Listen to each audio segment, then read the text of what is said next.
Flash spécial de CBS News. Bonjour à tous, je suis Katie Couric. Nous venons d'apprendre que Bernard Madoff a été condamné pour la plus grande escroquerie à l'investissement de l'histoire de Wall Street.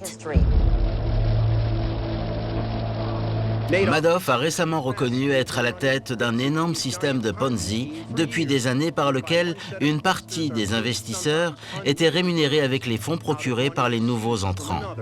En raison du mutisme de Madoff, le juge du tribunal d'instance de Nishin a rendu la décision que tout le monde attendait.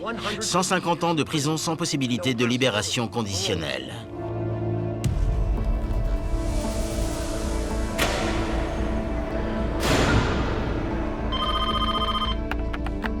Un détenu de la prison fédérale cherche à vous joindre. Pour connaître le coût de cet appel, appuyez sur 8.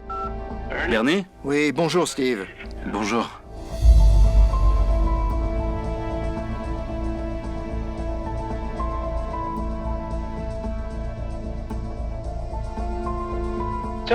Lorsque vous débutez l'entreprise Bernard Madoff Securities, quel est votre objectif?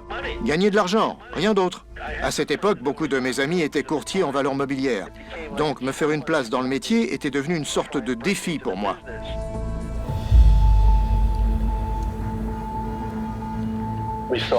On a commencé à négocier des actions hors cote. Mon capital initial était de 500 $. La SEC elle-même n'avait jamais vu quelqu'un se lancer dans les affaires avec 500 $. Ils m'ont demandé un entretien afin de s'assurer que je n'étais pas fou. Et très tôt, j'ai compris que ce métier était truffé de pièges. D'accord.